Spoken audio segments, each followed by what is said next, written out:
Hi everyone and welcome. I'm Dr. Tabitha Hardy, the Assistant Dean for Student Development and Academic Affairs for the Graduate Office here at IUPUI. In this video, I'll be talking about the IUPUI Graduate Office Formatting Template. This video covers how to download the template and start using it for your required thesis or dissertation for your IU degree here at IUPUI.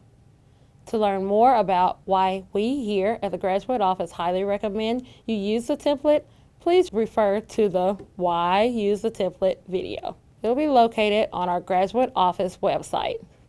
This template is part template and part guide. So in addition to having formatting requirements embedded in the document, it also provides you with some step-by-step directions to aid you in the formatting process. Matt Walsh, who helped create this template, will soon be walking you through how to use the various features of the template, like using drop-down boxes, deleting unnecessary items or pages, adding content to pages like the table of contents, and how to start writing in the template. Please pay careful attention, but know that you can always come back to this video or contact us if you have difficulty with this template. Hello everyone. In this portion of the video, I will be walking you through how to find and then use the IUPUI Graduate Office Formatting Template. The first thing you will need to do is go to the IUPUI Graduate Office website. I got here by Googling it, but you can also get here from searching the school's website. Once here, you will want to go to the Thesis and Dissertation menu on the top bar and click on Formatting. On this page, you can scroll down to the IU section and find helpful resources such as common formatting errors and also guides to preparing your dissertation if you're using publications or manuscript option. But the main reason we're here is to look at the IUPUI Graduate Office Formatting Template, which you can download right here. Now that you have the template on your computer, it is time to start working.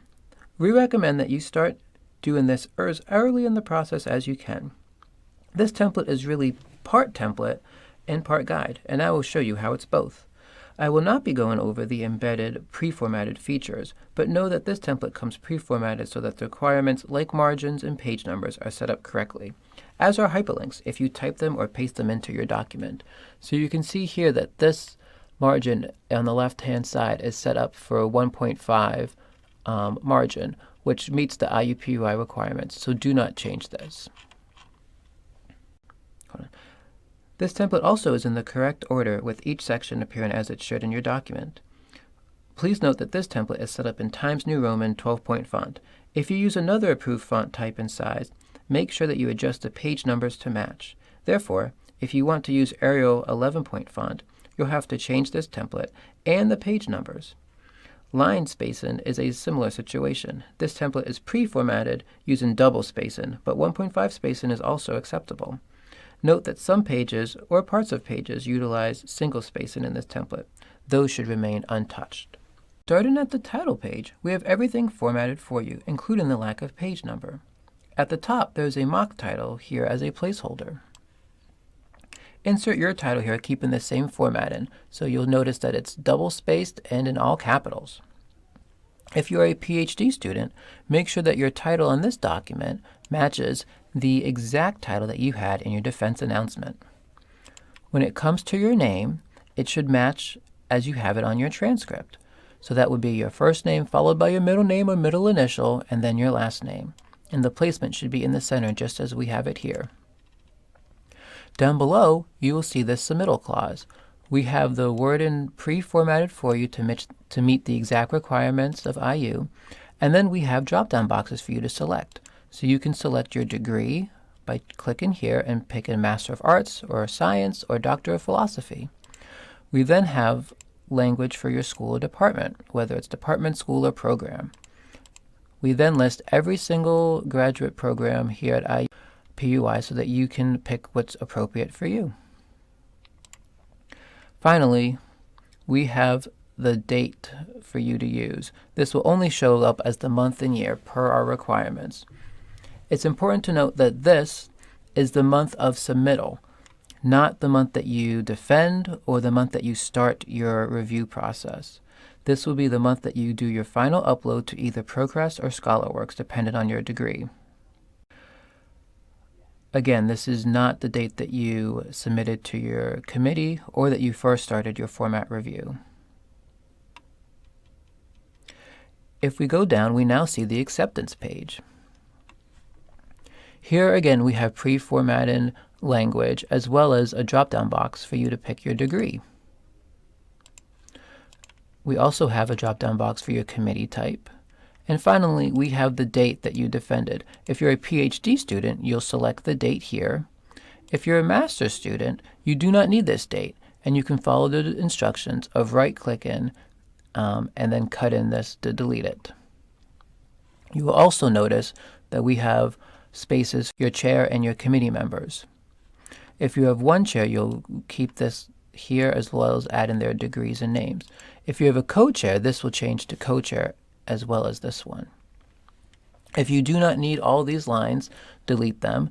If you need more, feel free to copy and paste them, and just any new ones that you make look just like these ones that we have here. Your committee will sign this page, but you will not include the signatures when you submit your dissertation or thesis as part of the document. That will be done separately, as no signatures are allowed in your final product. You will also notice that this includes a page number, just as it should be, so you do not need to touch this. Next, you'll find a pre-formatted copyright page. Here, all you'll need to do, if you choose to include this, is to select anywhere really on the month, because this is just for the year, and then have your name just as it appears on your title page. So that would include your first name, your middle name, or middle initial, and then your last name. If you do not need this page, feel free to delete it.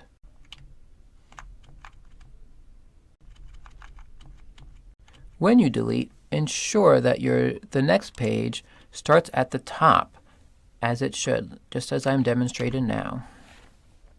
Ensure that you are still centered as well. Finally, if you ever delete a page, just make sure that the page numbers change as they should. As you can see here, that happened. We're now on page 3, just like we should be. Following the copyright page, we have the dedication and acceptance pages. Both of these pages have instructions on what to do if you're pasting previous work into the document to keep the formatting consistent and correct. These pages are good examples of how this document acts both as a template and as a guide or reference for you. Both of these pages are optional, so if you choose to delete them, do it just as I demonstrated on the copyright page. If you use them, make sure the titles you use the same format in either all caps or bold or kind of whatever you choose. Also, ensure that the paragraph type, whether you choose to use justified or aligned left, matches the rest of your document. So you can see here we have double spaced in the proper alignment, and you can see that it's the same here on the acknowledgement page. You can also see that we've chosen to use all capitals and not bold for our titles. And then finally, just again, see the instructions if you need to. Next, we have the abstracts page. Again, there are instructions here on how to do this. You will have your name appear on the top just as it has on the title. You will also have your title just as it appears on the title page here. Both of these need to match exactly as they do on the title page. Once you've done your paragraph, and make sure that you stay within the word limit, you'll have your committee's chair name just as it appears on the acceptance page. So that includes their degree and the title of chair afterwards. Next, we have the table of contents. There are a couple of things I want to point out on this page. One is that there is no set way that this has to look, but it is important to be consistent throughout your formatting decisions. In terms of spacing, you have two options here. It can be single space as we've done here, or it can be in the spacing that your whole document is in. So if you choose to have your document be in double space, so could this page. If you choose 1.5 spacing, you could also use 1.5 spacing here. Another thing to be mindful of is to make sure that no words invade this page area column or this page number area going down. Obviously, the page numbers need to be correct. In this template, we did not link the titles to their pages.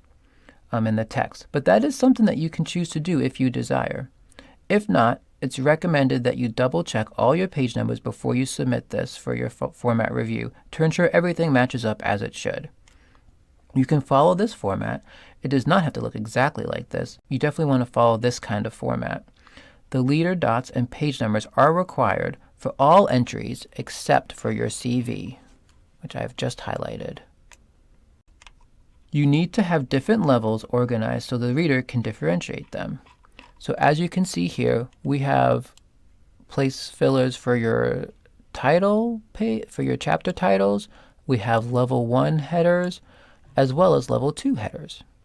If you do not need these, you can delete them. If you need to include a level 3 header, indent it more so that differentiates it from a level 2 subheading theme or title. We have provided 6 chapters for you. If you do not need all 6, feel free to delete them. If you need more, again, you can add them, keeping the same formatting. Finally, just at the bottom, make sure that you keep this order. If you have any appendices, they would go after your final chapter. References will follow that, and then followed by your CV, which again does not include any dot or any of these lead-in dots or a page number. A key thing to remember with this template is there are certain features that you do have to do yourself, and whatever choice you make, just ensure that you are consistent throughout the document. We also have a list of tables. Again, just as in the table of contents, the same things apply. Ensure that no words invade the number area, ensure that you have your dotters, your lead-in dots, and ensure that the titles of your tables match exactly what you have in the document. This also applies to the table of contents, where all your titles must match exactly. Finally, in list of tables and list of figures, ensure that any tables and figures you have in the document are also mentioned in the document, such as see Table 1 or as shown in Table 1. We also include a list of pictures, which would follow the same format. If you do not need this page, feel free to delete it. Like I've shown, other pages can be deleted. The same applies to any list of figures or list of tables. If you do not have tables or figures in your document, feel free to delete these pages.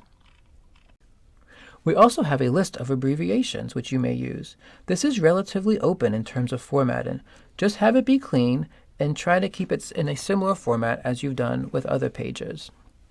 Once again, if you do not need this, feel free to delete it and ensure that the next page starts at the top. Once you have completed your front matter, you are now ready to start with Chapter 1. You will notice that the page numbers have now gone from Roman numeral numbers to Arabic, starting at number 1. Again, they're spaced right where they need to be, and they follow the format that they do, so you do not need to touch these page numbers. These first 2 pages provide you with some guidelines and requirements that your document needs to follow. Again, we built in as many requirements as we could, but you still need to be aware of these, so we recommend that you save these pages or print them off so you can refer to them when needed. This basically is the start of your writing in your thesis or dissertation. We created a couple of different sections in this part if you need to use landscape pages. We have the landscape pages all set for you with the correct margin set up and the page number where it needs to be. We've done this in 2 separate sections, so you can go from portrait to landscape, back to portrait, and then back to landscape again if need be. Obviously, if you do not need these landscape pages, you can delete them, and there are some instructions in case your page numbers change because of that. If you need more landscape sections, you can add landscape pages, and we've provided you some instructions on how to do that.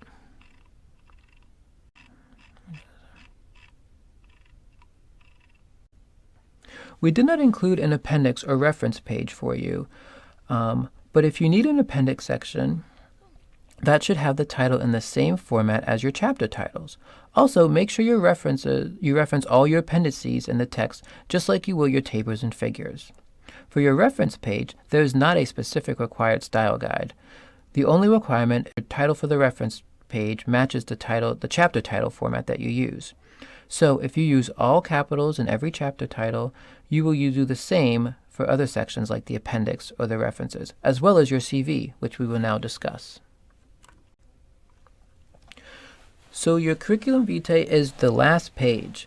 This is also considered a chapter, so the title will match just like you did the other titles. It can match either the front matter pages or the chapter titles. So if you use all capitals for your chapter titles, this will be in all capitals too. There are a few things to be mindful of here. One is that this might be different from your actual CV that you use to get a job or scholarships.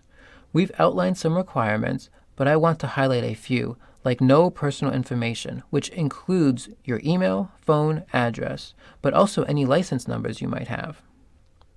It also includes any names of people you may have mentored, so do not list any mentees by name. Listing people you publish with is okay though. We've also identified sections to consider including. These are not required though.